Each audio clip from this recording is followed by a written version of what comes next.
भक्तों के चरित्रों का मनन करने से बहुत बल मिलता है। ध्यान पूर्वक सुने। एक प्रेम निधि नाम के महापुरुष हुए हैं। उनके हृदय में भगवत सेवा के प्रति बड़ी निष्ठा। ये आगरा में रहते थे प्रेम निधि जी, और ललित त्रिभंगी लालजू की सेवा करते थे। अब वहां थोड़ा म्लेच्छों का ज्यादा बाहुल्य समय है, तो रात में निकलते थे यमुना जल लाने के लिए, क्योंकि यमुना जल सेवा में प्रियालाल बहुत पसंद करते हैं। अब भी बिहारी जी को घड़ा जाता है यमुना जल, वो अंधेरे में जाते हैं। वो संत पहले जब परिक्रमा लगाते थे रोज दर्शन मिलते थे। स्नान करके और गीले कपड़ों से ही ऐसे घड़ा लिए हुए, कोई भी छू ना पावे, ऐसे बचते हुए वो बिहारी जी के स्नान के लिए जाते थे। यमुना जल रोज अपने ठाकुर जी के लिए श्री प्रेम निधि जी लाया करते थे, और अंधेरे में रात्रि में निकलते थे कि कहीं कोई म्लेच्छ धर्मावलंबी छू ना जाए, जिससे हमारी सेवा पवित्र ना हो जाए। बड़ा भाव, सारा खेल भाव का है। अब रात भर वर्षा, जैसे वर्षा के दिनों में, और बिजली कड़क रही है, बादल छाए हुए, पैर रखने की भी जगह नहीं दिखाई दे रही, और कोई पक्के मार्ग होते नहीं थे, रज के मार्ग थे, तो खूब कीचड़ हो गया था यमुना जी तक। आपको बड़ी चिंता हुई कि अगर कहीं अंधेरे से बचने के लिए प्रकाश का इंतजार करते हैं तो सुबह हो जाएगा, कोई न कोई म्लेच्छ छू जाएगा, हमारे ठाकुर की सेवा लायक जल नहीं रह जाएगा। अंधेरे में जाए तो कुछ दिखाई ही नहीं दे रहा कि किधर जाऊं। और पहले आधुनिक जैसे टार्च ये सब ये नहीं होते थे। कभी प्रकाश की कहीं विशेष व्यवस्था हुई और सुविधा हुई तो मशाल आदि जला, और टार्च हो, लालटेन हो, ये सब व्यवस्थाएं नहीं थी। कीचड़ में फंस गया तो फिर गिर पड़ूंगा और जल भी गिर जाएगा, तो कैसे सेवा बने। अब हमारे पास प्रकाश की कोई व्यवस्था तो है नहीं, पर कुछ भी हो ठाकुर जी के लिए जल तो लाएंगे। हम सेवा में त्रुटि नहीं होने देंगे कि प्रकाश का इंतजार करके जाए और कोई छू जाए, तो ऐसा नहीं। आप बाहर निकले दरवाजे के, हिम्मत की, आप कुछ भी हो, समय हो रहा है। हमने संतों को देखा है, जैसे शैनपुर में रहते थे, संतों को देखा कि अगर वो 2 बजे उठते हैं तो स्वास्थ्य ठीक ना हो तो बात नहीं तो ठीक 2 बजे वो लघु शंका के लिए निकले, बाहर आसन में बैठे, ठीक 4 बजे गंगा जी में खड़े हो गए। मतलब सालों की दिनचर्या, 1 मिनट की दिनचर्या में फर्क नहीं। गुरुदेव भगवान की जो दिनचर्या है, 10 वर्ष तो नजदीक रह करके कृपा की उन्होंने, एक दिनचर्या है, 12 महीना एक दिनचर्या है। आप अभी देख, घड़ी मिला के देख लीजिए, एक दिनचर्या है। हम लोगों का कभी ऐसा कभी ऐसा कभी नहीं।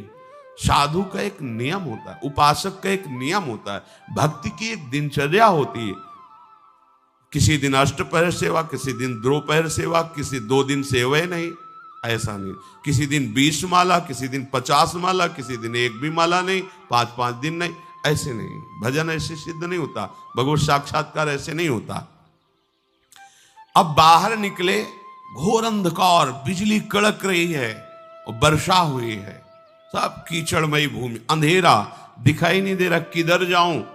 दरवाजे के बाहर निकले तो रास्ते में देखा एक मशाल लिए हुए 14-15 वर्ष का बालक खड़ा हुआ है, लाल रंग की पाग बांधे हुए, लाल रंग पाग जाल बांधी अनुराग तापे, जोरदार तुर्रा रुरे बनक विशाल है, झंगा झूमदार झल झल के फेटा, जूती जरद लपेटा गरे, गेरे गुंज माल हैं, चमकत हैं चूरा चारू चंचला से चौहू कौंद, ऊंचो कियो बाहु तामे अमल मशाल है।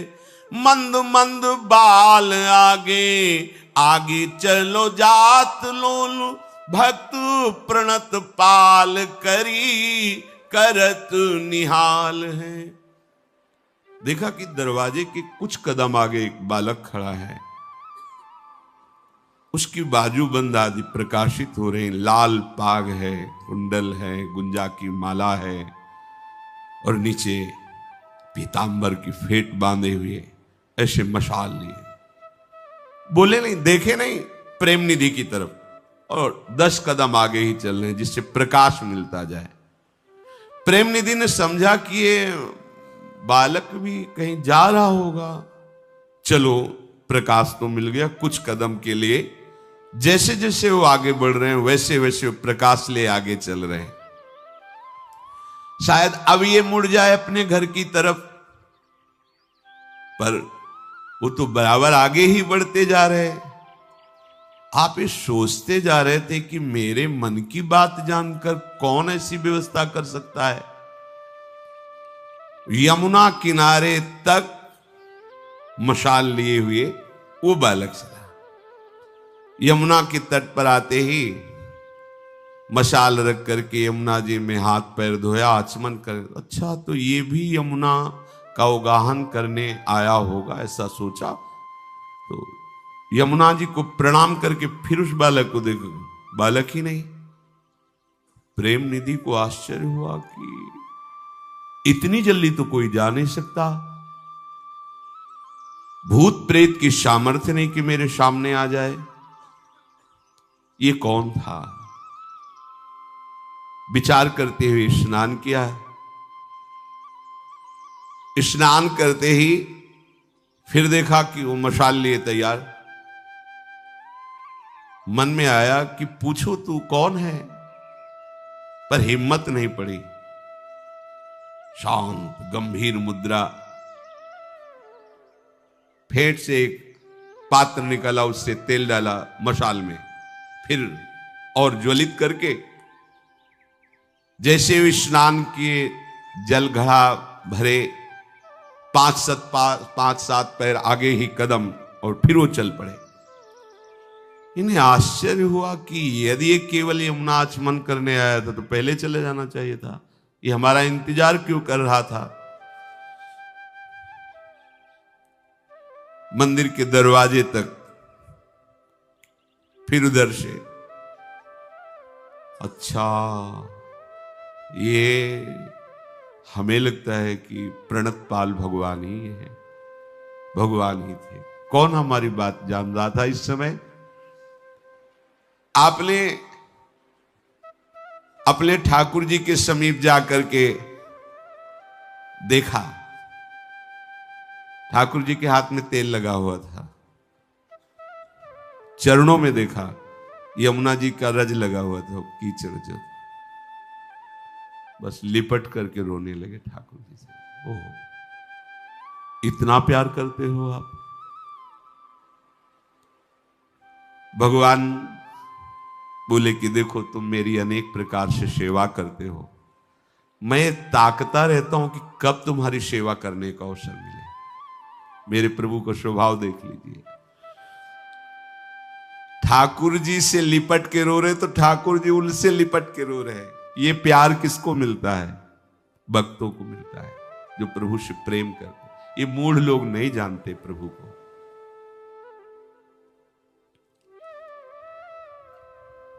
प्रभु श्याम सुंदर की आंखों से आंसू निकल रहे हैं। देखो, भक्त लिपट के रो रहा है, भगवान के आंसू चल रहे हैं, क्योंकि प्रीति की रीति रंगीलो ही जाने। प्रेम की ऐसी छकन अवस्था, अब जब ये बैठ करके अपने ठाकुर जी की वार्ता करते तो जो सुनता लुभायमान हो जाता।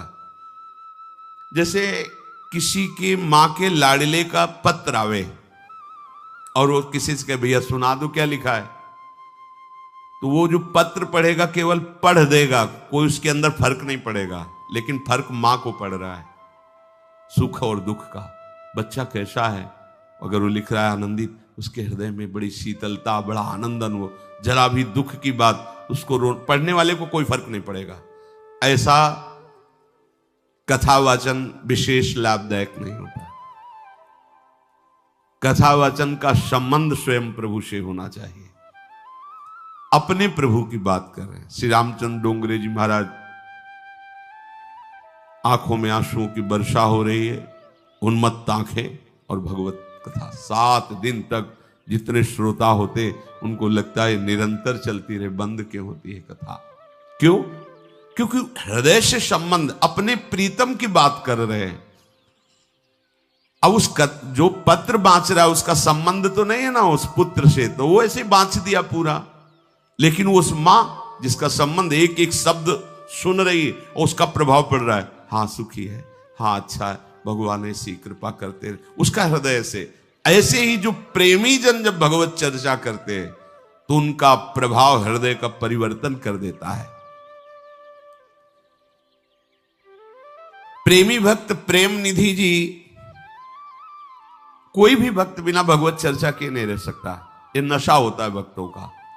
वो किसी को नहीं सुनाएंगे तो भगवान को ही श्रोता बना के बैठा लेंगे, उन्हीं को सुनाएंगे। नशा होता है। अगर ये नशा नहीं है तो अभी रंग नहीं आया है। भगवत चर्चा करने का नशा, ये हमने देखा है। भगवत कथा सुनने का, सुनाने का नशा, कोई मिले ना मिले, लोग बचते हैं फिर कि फंस गए तो घंटा आध घंटा तो वार्ता होगी, छोड़ेंगे नहीं। ओ प्रभु ऐसे, प्रभु का नाम ऐसा, प्रभु की महिमा। जब ये कथा कहते तो श्रोताओं को ऐसा लगता कि मेरा मन उसी में डूब रहा है, उसी लीला में डूब रहा है, प्रभु के रूप में डूब रहा है। सब भाव में भर जाते तो बड़ी भीड़ इकट्ठा होने लगी। तो जो दुष्ट लोग होते हैं, ये बहुत गरिष्ठ पदार्थ है कथा। एसिडिटी हो जाती, जिनके लीवर कमजोर होते हैं, खट्टी डकारे, एसिडिटी, हजम नहीं, छाती में जलन। जब ये यश कीर्ति बढ़ती तो बहुतों को एसिडिटी हो जाती है, छाती में जलन होने लगती है। अब उस छाती की जलन को बुझाने के लिए कथावाचक और कथा की भीड़ को हटाने के लिए हर उपाय करते हैं। उनको ये पता नहीं कि भगवान का महामंगल मूड में पावन चरित्र, उनकी महिमा, उनके सिद्धांतों का वर्णन जगत मंगल के लिए होता है। इसमें विघ्न डालने का मतलब लाखों जीवों के सतमार्ग पर विघ्न डालना। तो तुम्हारी दुर्दशा क्या होगी? एक वैष्णव को विघ्न डाल दो तो तुम्हें नरक मिलेगा। फिर लाखों लोग जिनकी बातों से मंगल में प्रभु की स्मृति में डूबना चाहते हैं, उनमें विघ्न पड़ जाएगा तो तुम्हारे पुरखे भी जो होंगे ना, पितर, वो भी नरक चले जाएंगे। ईर्ष्यावश कुछ लोगों ने संगोष्ठी बनाई। अब कौन सा पॉइंट रखा जाए? जैसे अपने लोग सोचते हैं ना, अब कौन सा पॉइंट रखा जाए जिससे इनकी भजन में रुचि हो, ऐसे अब कौन सा पॉइंट रखा जाए जिससे इनके भजन में बाधा हो। तो बादशाह के पास 20-25 लोग मिलके गए और उन्होंने कहा कि देखो, हम शास्त्रों का रहस्य जानते हैं और आप यहाँ के बादशाह हैं। अब आपके राज्य में दुर्भिक्ष पैदा हो जाएगा, महामारी पैदा हो जाएगी, क्योंकि बड़ा अधर्म हो रहा है। तो म्लेच्छ बादशाह था, क्या धर्म हो रहा है? बोले जो प्रेम निधि है ना, हाल में बैठाल करके बहुत सी स्त्रियों के साथ दूषित बर्ताव करते हो, घंटों दरवाजा बंद रहता है, और जहां ऐसा कुछ होता है वहां सब महापाप होता है।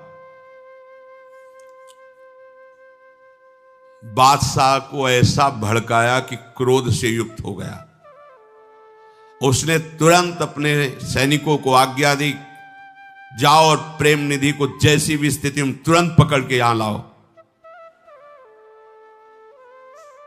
महाप्रभु चैतन्य देव जी जब श्रीवास के घर में कीर्तन करते तो दरवाजा बंद कर देते थे, क्योंकि बहिर्मुख लोग पुरुष एकाग्रता पूर्वक रसमय कीर्तन या रसमय कथा में विघ्न पहुंचाते हैं।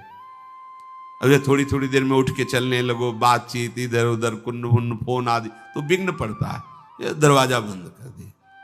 अब जो दुष्ट लोग थे, अब रात्रि में हरि बोल भाव में आकर के जब चीखते तो उनकी सबकी नींदें, अब बज रहे हैं मृदंग, हरि बोल हरि बोल। तो आसपास वाले लोगों को, जो भक्त थे, वो तो कृतार्थता का अनुभव करते थे कि हम भजन नहीं करते फिर भी कान में भगवान नाम पड़ता है। नहीं तो लोगों को जलन होती है, सोने ही नहीं देते, मजीरा और मृदंग और नाम कीर्तन ये बोलते ही रहते हैं। तो वृंदावन सोने के लिए आए हो क्या? वृंदावन तो भगवत प्राप्ति के लिए भाई, भगवत प्रेम के लिए, महापुरुषों का अवतार भक्ति का विस्तार करने के लिए। तो लोग जानते हो क्या करते? 2-4 नींबू दरवाजे में काट के सेंदूर एंदूर ऐसे रख देते और सबको दिन में दिखाते कि देखो भीतर स्त्रियों को लेके पता नहीं क्या क्या होता है, और ये देखो ये सब नींबू ऐसा। अब काजी से शिकायत कर दी। काजी तो वैसे ही हमारे धर्म के विरुद्ध, उन्होंने फौज जाएगी और सब कीर्तनकारियों को बांध कर दंड देगी, ऐसा उन दुष्टों को बता दिया। दुष्ट लोग पूरा प्रचार किए। तो जो कुछ कच्चे भाव के थे वो कीर्तन में भी नहीं जाने लगे। भैया महाप्रभु ने पूछा आज सब आए नहीं, तो बोले वो फौज आएगी काजी की। ऐसा बोले हरिनाम कीर्तन करने वालों को डरना नहीं चाहिए। चलो आज दरवाजे के अंदर कीर्तन नहीं, आज पूरा नगर कीर्तन होगा। महाप्रभु जिस समय, महाप्रभु प्रेम मूर्ति, जिस समय कृष्ण बोलते थे तो वातावरण कृष्ण प्रेम में हो जाता, पशु पक्षी नाचने लगते थे। पावत ही तिनको दरस उपजय भजनानंद। महाप्रभु चैतन्य देव पूरे नगर कीर्तन में करते हुए काजी के दरवाजे पे रुके जाके हरि बोल। वो ऊपर से देखा कि हमें तो फौज तैयार करके वो आले जा लेती, ये फौज तो यही ले आए दरवाजे पर ही। नाम कीर्तन का प्रभाव, महाप्रभु की दृष्टि उतर के आया, साष्टांग दंडवत है, वो भी हरि बोल हरि बोल। क्या क्या बिगड़ पाओ? प्रेम निधि को बांध लिया गया। अरे तुम दुराचार करते हो, ऐसा वैसा। उस समय प्रभु को जल पिलाने के लिए शीतल जल झारी लेके जा रहे थे, तो बादशाह का हुक्म था तुरंत हाजिर किया जाए। तो कठोर आज्ञा के कारण उनको बांध लिया गया। तो ऐसे जल झारी भगवान की तरफ ले जा रहे थे, छिन गई और उनको बादशाह के सामने पहुंचाया गया। बादशाह ने पूछा ये क्या करते हो तुम? स्त्रियों को बुलाकर सबको इकट्ठा करके गंदे आचरण करते हो। तुम हमारे देश में ऐसा गलत कार्य नहीं कर सकते, ये महान अन्याय है और इसमें तुम्हें दंड दिया जाएगा।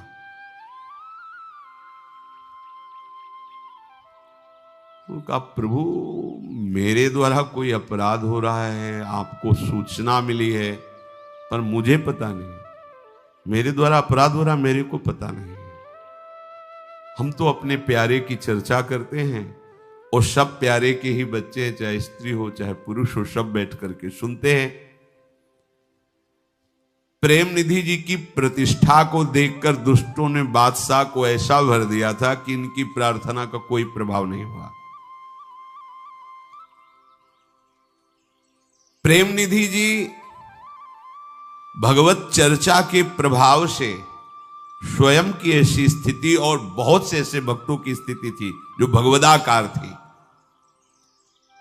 इनको और कोई कष्ट नहीं था, बस मन में एक कष्ट था कि हमारे ठाकुर जी प्यासे बैठे हैं, जल पिलाना था और ये हमें पकड़वा मंगाया। बादशाह ने कहा कि ठीक है, तुम्हारी बात जो तुम कहते हो, हम केवल कथा कहते, भगवत चर्चा करते, नाम कीर्तन करते, लेकिन तुम्हारे ही नगर के लोगों ने तुम्हारी चाल को देखा है। अब तुमको हम बख्शेंगे नहीं, तुम्हें दंड देंगे। जाओ इनको तन्हाई में बंद कर दो, कठोर सजा। और जब तक हम पूरा सही निर्णय नहीं कर लेंगे जांच, तब तक इनको दंड दिया जाए। अब उनको हथकड़ी बेड़ी डाल करके, तो वो ऐसा होता है। कबीर दास जी का जब यश हुआ तो काशी के जो विद्वान जन थे, पता नहीं होता कि ईर्ष्या एक कितना बड़ा रोग है। इसलिए महापुरुषों ने कहा है कंचन तजना सहज है, सहज तिया का ने, मान बड़ाई ईर्ष्या दुर्लभ तजना है। ऐसे महान भक्त कबीर दास जी की मां को अपने पक्ष में कर लिया। उनसे कहा देखो तुम समझती हो ना, ये राम राम कह करके और भक्तों में सब लुटाता रहता है, तुम तो समझती हो ना। ओ भोली भाली, अगर आप हमारा साथ देंगे तो तुम्हारा पुत्र तुम्हारा हो जाएगा। अभी तो सब कैसे सा, बस बादशाह के सामने जो हम कहते जाए तुम ऐसे सर हिला देना, हाँ बस। ओ बादशाह म्लेच्छ धर्मावलंबी तो उसके पास जाके कहा इनकी मां से पूछ लो। क्यों माता जी? तो उनका हाँ, बस अब किसके प्रमाण की, बंदी बना के लाओ। कबीरदास जी को बंद, हाथी से कुचलाओ इसको। अब हाथ ऐसे बांध दिए गए, सर ऐसे नीचे झुकाए हुए, मत वाले हाथी से कुचल। जो कुचलने के लिए बबर शेर मानो बैठा है, चीख कर हाथी वापस आता। आग पे डालो, जैसे प्रहलाद जी को ऐसे भक्तराज कबीरदास जी को भी आग। ये इनाम मिलता है भक्तों को, डरना नहीं। ये हम तुमको नहीं मिलता है, ये बड़े लोगों को मिलता है जो प्राण समर्पित किए हुए जगत मंगल के लिए होते हैं। उन भक्तों के जीवन में ऐसा, अपने लोग तो बहुत छोटी चिंगारी है, इनमें क्या होना है। जो जाजुल्यमान जिनकी भक्ति, जिनके प्रताप से प्रांत के प्रांत भगवत भक्ति में मगन हो जाते हैं, ये माया उन पर विशेष आक्रमण करती है कि हमारा प्रभाव शून्य करने वाला ये है, तो इसका प्रभाव हम शून्य करेंगे, पर ऐसा नहीं होता। अग्नि चंदन की तरह शीतल हो गई। जब बादशाह ने प्रभाव देखा तो चरणों में गिरे। हमें लगता है ये विपरीतता भक्तों के जीवन में भक्तों का यश प्रकट करने के लिए आती है। ये जो भगवत विरोधी जन होते हैं, ये डंडे का काम करते हैं। भक्तों के यश रूपी झंडे में विरोधी डंडा आवश्यक है, तभी जय होती है। किसी भक्त का प्रकाश हुआ है तो विरोधियों के द्वारा ही हुआ है। कैद खाने में जाकर के प्रेम निधि को बंद कर दिया। अब बादशाह जब सोया जाकर के, तो हमारे ठाकुर जी मोहम्मद साहब के रूप में गए। इससे पता चलता है कि दो नहीं है, परमात्मा एक ही है। चाहे उसे ईश कहो, गॉड कहो, अल्लाह कहो, राम कहो, कृष्ण कहो, वो एक ही है।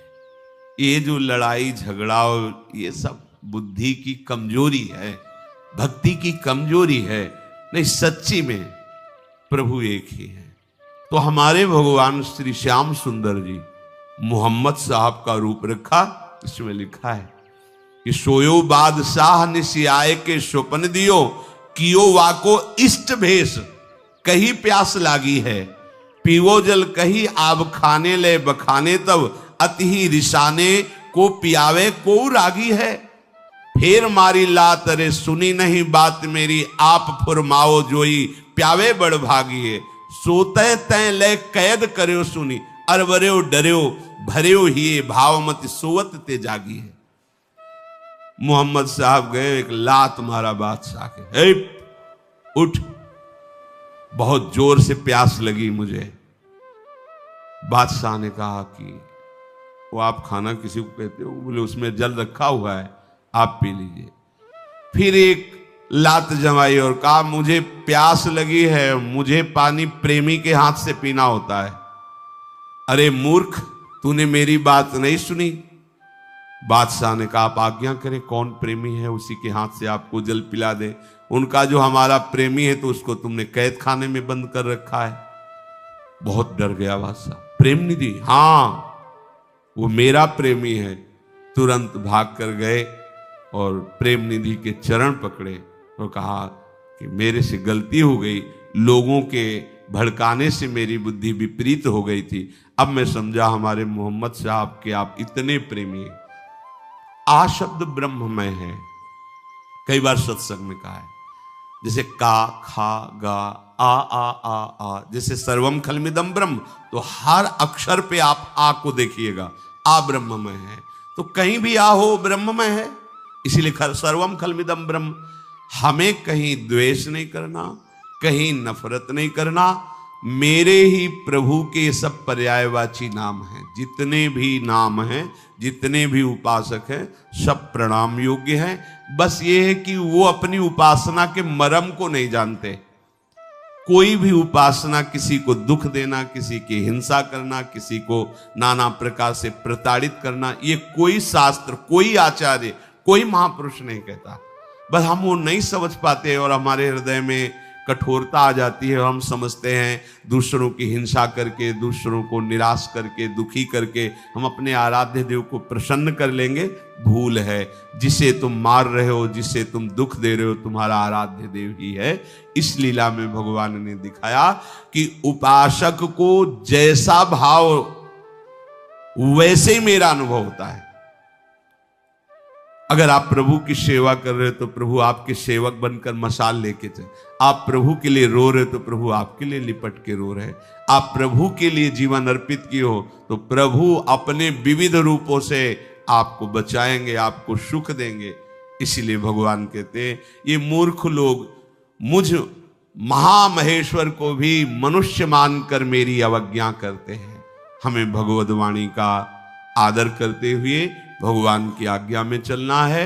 मन वचन कर्म से ऐसी चेष्टा करनी है कि इसी जन्म में हमें लाडले प्रियालाल के दर्शन हो जाए, हमारा जन्म मरण चक्र रुक जाए, हम प्रभु के धाम के नित्य निरंतर वासी हों, श्यामा श्याम की श्रीअंग सेवा का हमें अधिकार मिले। और ये मिलेगा क्योंकि इसीलिए प्रभु ने हमें सौभाग्य दिया है। खूब भजन करो, गंदी बातें सुनो मत, गंदे आचरण करो मत, गंदा भोजन मत करो, गंदे व्यक्तियों का संग मत करो और नाम जप करो तो इसी जन्म में भगवत प्राप्ति हो जाएगी। श्री राधा वल्लभ लाल की।